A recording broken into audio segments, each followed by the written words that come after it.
امیدوارم که حالتون خوب باشه. فرشید سهراب هستم، نوازنده و مدرس ساز سنتور. تو این ویدیو قصد داریم قطعه شماره 16 از کتاب دستور سنتور استاد پایور رو با هم دیگه کار کنیم و نکاتش رو یاد بگیریم.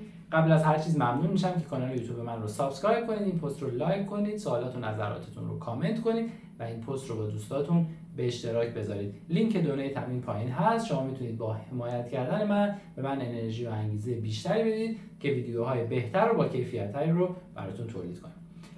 ممنون که تا آخر ویدیو با من هستید. بریم که ویدیوی خوب داشته باشیم.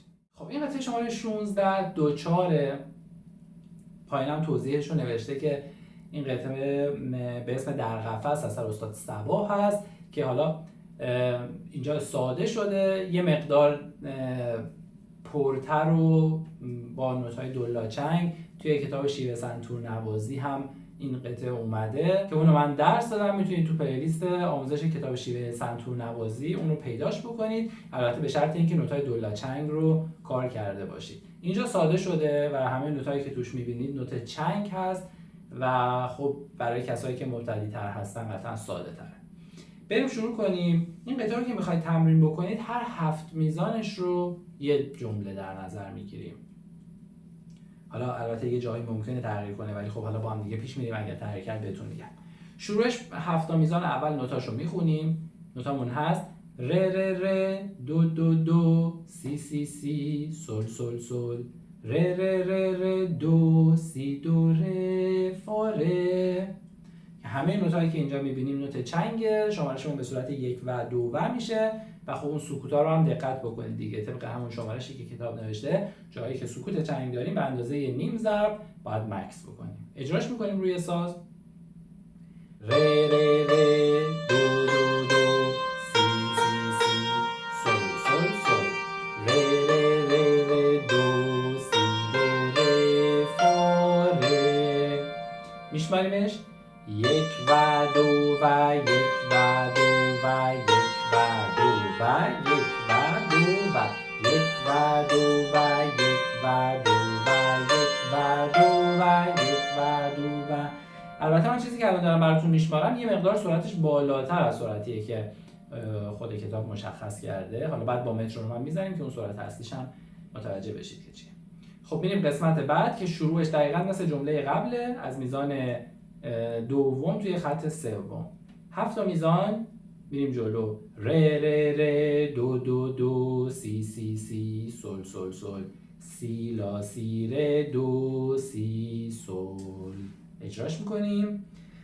ر ر ر دو دو دو سی سی سی سل سل سل سی لا سی ر دو سی سل. میشماریمش 1 و 2 و 1 و 2 و 1 و 2 و 1 و 2 و 1 و 2 و 1 و 2 و 1 و 2 و.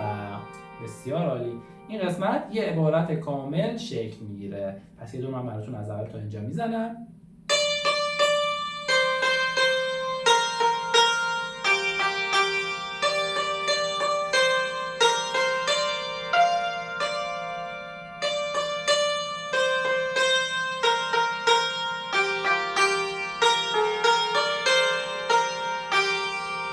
این 4 خط اول بود. میریم سراغ خط پنجم. ر ر دو ر فا ر ر ر دو سل دو فا ر ر دو ر فا دو ر سل. خط پنجم و خط ششم اجرا میکنیم. ر ر دو ر فا ر ر ر دو سل دو فا ر ر دو ر فا دو ر سل. به راست چپش خیلی باید توجه بکنید. یه جاهایی که 2 تا راست داره دقیقاً طبق اون چیزی که خودش گفته اجرا کنیم. با شمارش میزنیم 1 و 2 و 1 و 2 و 1 و 2 و 1 و 2 و 1 و 2 و 1 و 2 و 1 و 2 و.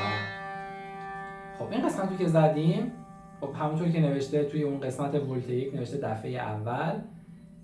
اینو قبلا احتمالاً کار کردید توی کتاب شیوه یادش گرفتید. بار اول باید با ولت 1 بزنیم، بعد یه دولا خط تکرار داریم که از اول خط چهارم دوباره این قسمت تکرار میشه و بار دوم ولت 1 حذف میشه، به جاش ولت 2 رو میزنیم که اول خط بعد هست که توش هم نوشته دفعه دوم که فقط یه دونه نوت سل میشه.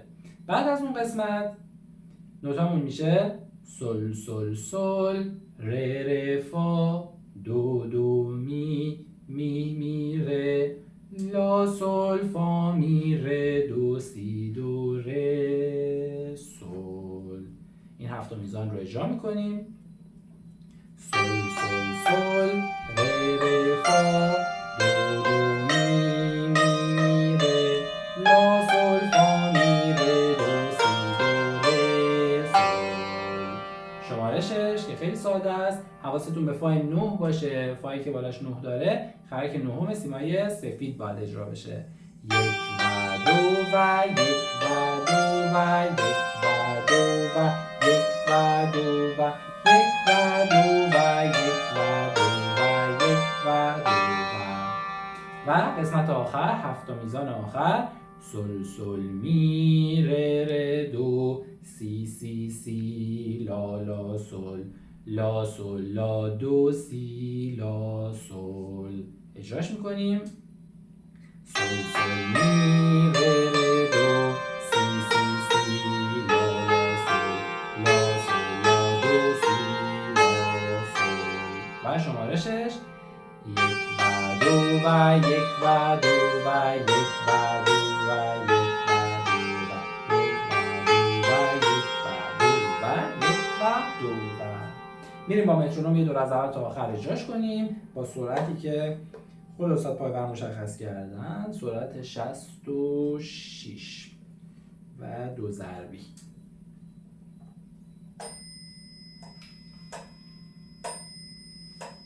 یک و دو و یک و دو و یک و دو و یک و دو و یک و دو و یک و دو و یک و دو و یک و دو و یک و دو و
امیدوارم که این ویدیو مورد توجهتون قرار گرفته باشه. ممنون میشم که کانال یوتیوب من رو سابسکرایب کنید. اگر که لایک نکردید همین الان لایک کنید، کامنت بذارید و این پست رو با دوستاتون به اشتراک بذارید. ممنون از شما.